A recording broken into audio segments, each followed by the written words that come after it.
Tonight, I'm joined by Elizabeth Waithaka, a money coach, as well as a personal finance literacy trainer, to help us decipher how one can invest in times of crisis. Karibu sana, Elizabeth. Thank you so much. I'm so glad to be here. Okay, maybe you can just tell us now. I'm sorry about that. Tell us who is Elizabeth? Okay, Elizabeth is a finance specialist, a personal finance literacy trainer, a money coach. I am on a mission to help people put order in their money by investing right, being able to save right, being able to relate with their money the right way. So that's what I do. I also teach children about money. Children, teenagers, young adults. Actually, they are my specialists. Okay. To cultivate positive money habits from another age so that they can enjoy a lifetime of financial well-being. Awesome. Yeah, I'm also an author. I've written a few books on personal finance and on business. Now, let's just get to our discussion of the night, economic crisis. What's an economic crisis, Elizabeth? Economic crisis is something that we have experienced as a country, as an economy. And it's a situation where an economy or a country passes through a sudden decrease of their focus. And it's usually, an economic crisis is usually brought about by a financial crisis. So the question comes up is today, what is a financial crisis that causes an economic crisis? And a financial crisis is a situation where asset prices drop steeply. And when I talk about asset prices, assets are those items or things, investments that people hold in order to make money. So in a financial crisis which causes an economic crisis, the prices of these assets, they fall steeply. Businesses and consumers, they cannot pay their debts, their ability to pay our loans goes down. Financial institutions experience liquidity challenges because now we are not paying our debts that we have borrowed, because now we are experiencing challenges because the economy is going through a crisis. We are not able to pay our debts. So then our financial institution experience challenges. Small businesses, large and small businesses and huge businesses experience a decline in sales and hence profit. So it is really a ripple effect. One thing causes something else, but it is actually caused by a financial crisis. Yes. All right. Now, maybe what are some of the signs that economic crisis? What are signs that economic crisis is in the horizon? Some of the signs that an economic crisis is looming somewhere in the background. Is there organizations, individuals, businesses, small and large, they are not able to access credit. Collections, just like I've said, we are not able to pay our loans. So as a result, collections go down. So when collections go down, is businesses going down, bankrupt, businesses closing down. There is massive layoff of staff in organizations.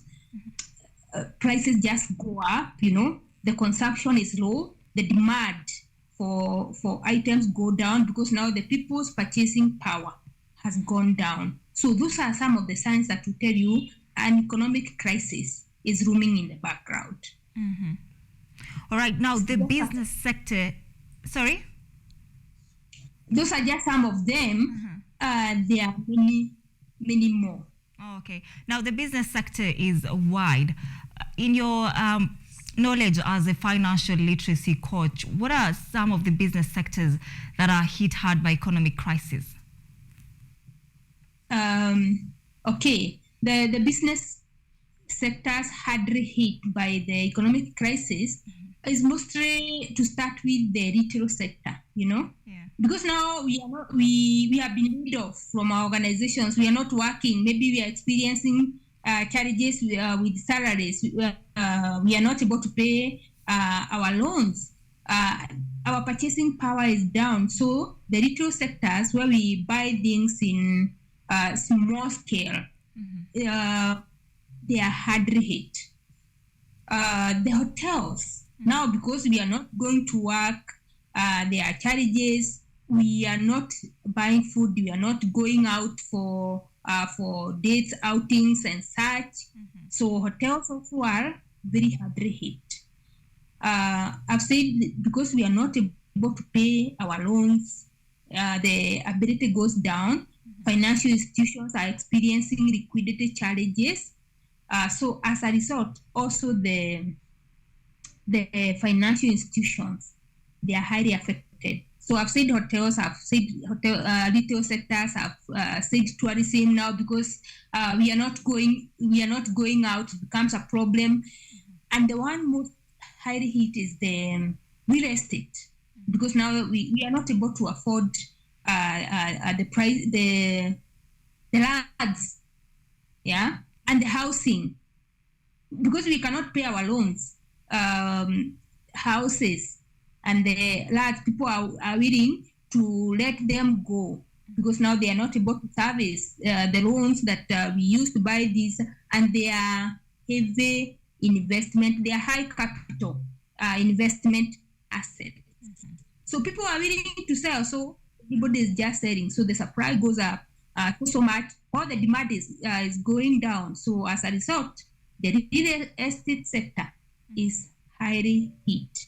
Investments, those of us who do investment is our core business. Now investors, because of the anxiety and the fear and the panic that is in the economy, it becomes hard for the investor, and they start maybe withdrawing, they start going slow. So also the investment sector is highly hit. So those are the industries that we can say the economic crisis affects more than others. Yes. All right. Now, what are maybe the possible business gaps existing due to economic crisis that one can take advantage of? The possible business gaps that businesses can take advantage of is getting into, number one, I would say getting into the e-commerce spaces, being able to run your business digitally, like you don't have to have a physical location. And even if you have a physical location, capitalize on the e-commerce. And there is now, because everybody is online, especially with the smartphone, you are able to reach out wider by taking your business into the e-commerce spaces. So that is one of the spaces, being able to operate digitally, people working from far, so that from home, to reduce costs, For hotels, and hotels are highly hit. It is good to have ways, because there is those people who cannot work from home, they must be physically present.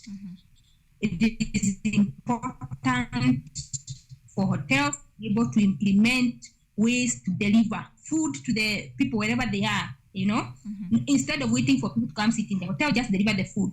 Either way, as a business, to be able to reduce your costs one way or another, With the marketing, this is not the time for businesses to cut on their marketing costs, because it is usually a temptation for businesses to cut on marketing now, because there is anxiety and the people are not buying as much because their power has gone down. So there's the possibility of getting into anxiety, and the marketing budget going down. So it is something that the businesses should avoid. Take advantage of this time to be able to reach far and wide. There's also the upside of outsourcing. A business can take advantage of the outsourcing space, like do not do everything. What is not core for you, you can outsource it as a business, and it helps you be able to manage, especially such unprecedented times when there's a looming economic crisis. Yes. All right, now that we have tackled what an economic crisis is, what are some of the common mistakes that you have observed most business persons make during economic crisis? The common mistakes that businesses make. Number one is the panic, because now the information is out there. The media is talking about economic crisis, social media, mainstream media. There is the temptation for business leaders to panic and get into anxiety, suffer from anxiety. That one is a very major mistake that businesses make. At a time like this is the time to just stay calm, Do not allow the panic or the information that is flowing out there, the noise. We call it the noise, Don't allow the noise to get into you. Remain calm. Take control, Do not just lay off staff without a clear plan. And that is also another mistake. Apart from the panic, there's the temptation to lay off staff by organizations. They want to cut on the number of staff who are working as a way of cutting costs. What businesses forget is that staff are the biggest resource in an organization, even to help you survive an economic crisis, So avoid the mistake of just laying off staff without a clear plan, Find other ways of managing costs and let laying off staff come last, because it is the staff who help you. If you lay off staff and you have a fleet of vehicles there, the fleet of vehicles will not help much without people to operate them, for example. And because we are getting into the e-commerce spaces, even the delivery costs, we are outsourcing them. So then we are able to manage costs in other ways. There's also the mistake, and this one I will say it in Swahili, the Kodo mentality, it is called herding. People look at what is happening, what are other businesses doing, and then they follow suit without looking at the uniqueness of your business. That the herding mentality for business leaders is something to really avoid. The other mistake that businesses make is cutting on the marketing costs. Now, because the sales are low, the profits are low, we cut so much on the marketing costs. Let us look at the other costs of a business and try to manage from there. But the issue of marketing, going out there, spreading word that you are doing this, you're offering this solution, that one should be on a top gear, because that is what will help you recover. People will keep knowing that this XYZ organization offers this service, they provide these goods in a cost-friendly way, and that way the word goes around. The possibility of you not going down completely when your marketing strategy, your marketing budget, your advertising is going on, you stand a higher chance. Yeah. So those are some of the mistakes. There's also the mistake of businesses focusing on not focusing on their vulnerabilities. Every business knows where it is. We are strong, where we are not very strong. At this time, it is time to focus on where, as a business, you are vulnerable. Yeah, so that you avoid that vulnerability driving you much more down. Yeah, This is not the time for businesses to focus on all their lines of revenue. It's time to go slow on the revenue streams that really do not do very well. Yeah, it's time to evaluate your revenue streams.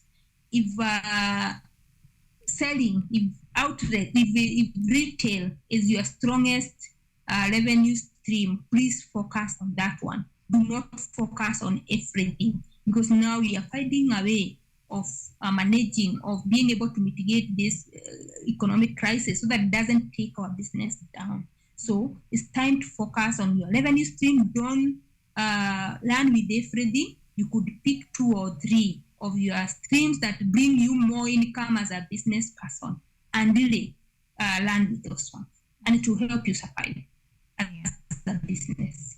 Yeah. Right now you have it. That is Elizabeth Waithaka, a personal financial literacy trainer, and she says, as a business person, focus on the things that bring you more income. This is in times of crisis to manage your finances properly.